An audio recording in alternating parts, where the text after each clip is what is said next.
Okay, let's take a look at solving word problems algebraically. This time we're looking at rate of work problems. So what we need to assume in order for this to make sense is that the rate of work stays consistent, because if things are changing, then that changes everything, and it actually becomes then obviously unpredictable. So let's take a look. So example, 2 hoses are going to be used to drain a swimming pool. The first hose can drain the pool on its own in 6 hours. The second hose would take 8 hours to drain the pool if used on its own. So how long would it take to drain the pool if we're using both hoses at the same time? The wrong answer that sometimes I see is 7 hours. And where do you think somebody got 7 hours from? They say, oh, well, here's these 2 hoses. I'm just going to go ahead and average them together. So 6 plus 8 is 14, divided by 2 is 7. So it would take 7 hours for them to drain the pool together. And that's obviously going to be wrong. And why? Well, because the first hose can drain the pool on its own in 6 hours. So together, it's obviously, hopefully it's obvious that it has to take less than the 6 hours.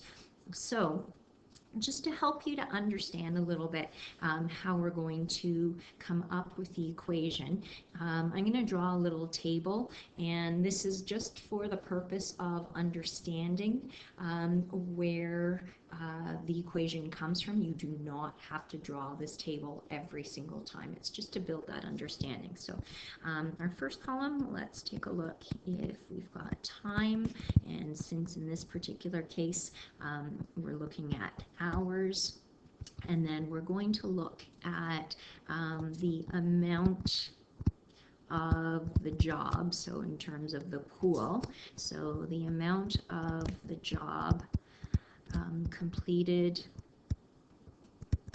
and we'll just split this up. So by the first hose and by the second hose. And then we'll look at the total amount completed.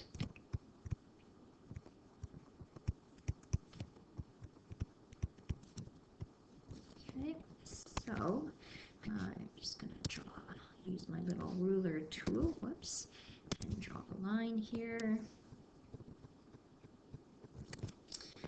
Okay, so let's hypothetically say then that we've got 1 hour has passed by. So if 1 hour's passed by, our first hose would take 6 hours to do the full job. So after 1 hour, the first hose would have 1/6 of the pool emptied. The second hose would have 1/8 of the pool emptied. Together, what have they completed? Well, 1/6 plus 1/8 of the pool is completed. And is the pool empty? No, of course not, because that is not yet one full pool. So pool not empty. Okay, so let's take a look. Well, what happens if 2 hours have passed and the first hose has completed 2/6 of the pool is empty, or 1/3. The second hose has emptied, whoops, not plus 1/3, or 1/3, so equal to 1/3, sorry. The second hose has completed 2/8 of the pool, or 1/4. So together we've got 1/3 plus 1/4. And so is the pool empty yet? Nope. We don't have that equal to one whole pool, so not empty. Okay, so 3 hours pass by. Our first hose has completed 3/6 of the pool, or half of the pool is completed by that first hose. The second hose has completed 3/8 of the pool. So together we've got 1/2 plus 3/8, and we know that that is still less than one whole, so that is still not empty. And so then let's say 4 hours go by and the first hose has now completed 4/6 or 2/3 of the pool, and the second hose has completed 4/8 or 1/2 of the pool. So that means that together we've got 2/3 plus 1/2, and hopefully you guys recognize that that is now over 1 hole. So that pool is empty and then some. So it's definitely empty. So what do we recognize is that it's going to take us somewhere between 3 and 4 hours then to complete the job of emptying the full pool. So rather than, again, trying to do guess and check or using logic, let's use some algebra here. So let's say that we assign the time as being X hours. So the amount of the job that the first hose is going to complete then is the number of hours divided by 6. So they'll complete X over 6.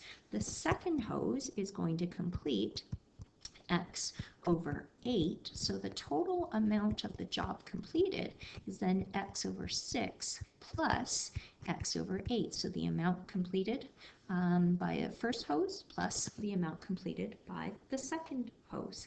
And so that essentially is what we're looking at when we're putting together our equation. So without a table, what I would say then is you're going to label your variables. So X is the time, in this case hours, needed to complete the job.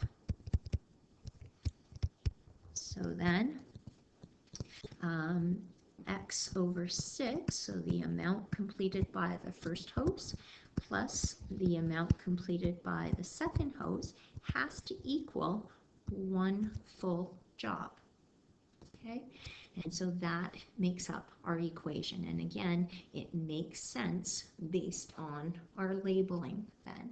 Okay, so let's go through and we'll solve this particular equation. So again, we could find a common denominator, or I know some of you like to get rid of that denominator, in which case we can multiply both sides by either you can find the common denominator, or some people say, oh, I want to multiply both sides by 6 as well, both sides also by 8, and that will totally work. And so by distributing that in, we would actually end up seeing 8 times 6 times both of these. So now that's over 1, of course. So then 6 over 6 is just 1. So that leaves me with 8x plus, and 8 over 8 is again 1. So then I've got 6x is equal to 8 times 6 times 1, or 48. So then we've got 14x's is equal to 48.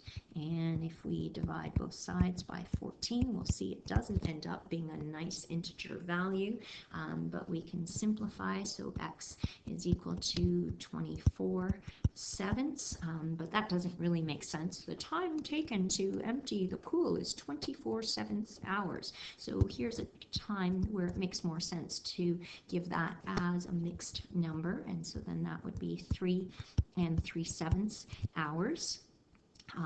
Again, for some people, that doesn't make as much sense. 3/7 of an hour, well, how long is that?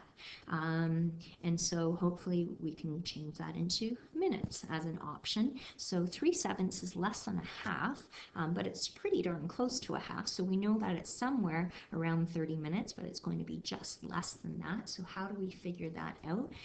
You have two options. So we could take 3/7 and we can say, well, 3 over 7 and set that up as a proportion is the same as how many minutes out of 60, or else we could also look at it as 3/7 is the same, we could say 3/7 of 60 minutes. And 3/7, if you change that into a decimal, put that into your calculator, it's about 0.4286, we'll say. And if we multiply that by 60, we end up with approximately 25 minutes then. So in this case then, we can say it would take about 3 hours and 25 minutes if both hoses were used to empty the pool.